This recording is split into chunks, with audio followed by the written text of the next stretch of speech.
All right, this is an attempted repair at 315 Creighton Lane. The address will be in the description. Obviously, we got damaged shingle here, all sorts of tree damage right here. This is on the back slope.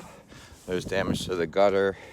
This is, you should probably have photos of all this stuff. Damage here. And that's just on this slope. So what we'll do for the time being is just go, and this is 2 layers. I'll put this at about possibly 20 years old, 18 to 20 years old. So this is a shingle that would have to be replaced right here, one of them, if we were gonna do a replacement. So this would have to come up.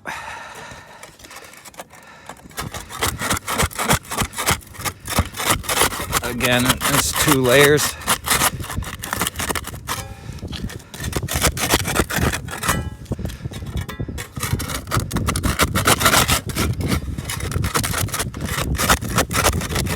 See, just by trying to get this one shingle up, it's causing damage to the shingle above it without me even lifting it yet. Trying to be as delicate as possible.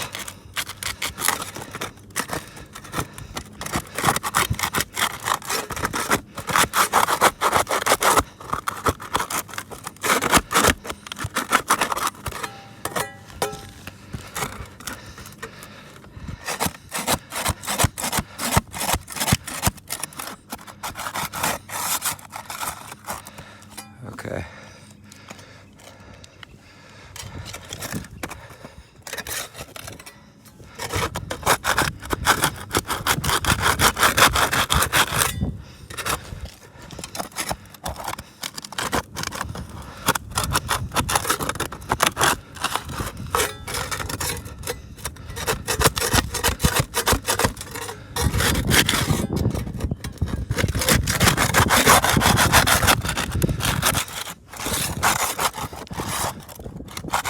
All right, I really don't want to create any more damage to the house, but just lifting this up a little bit, you can see, to try to slide, to get this off, to try to slide another shingle in.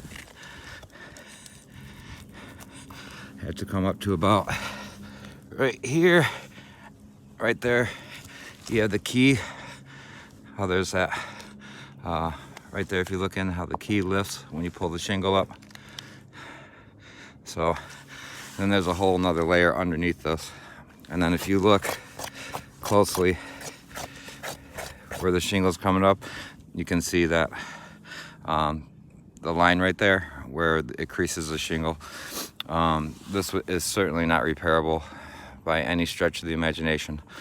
Sometimes they are, but in this case it would not be repairable. We would do more damage, and we have to stand behind it, you know, to make sure that it doesn't leak, unless you guys were willing to write a letter stating that you're responsible if the roof leaks. We would certainly need to replace this back slope and where the other damage is as well, that I'll point out.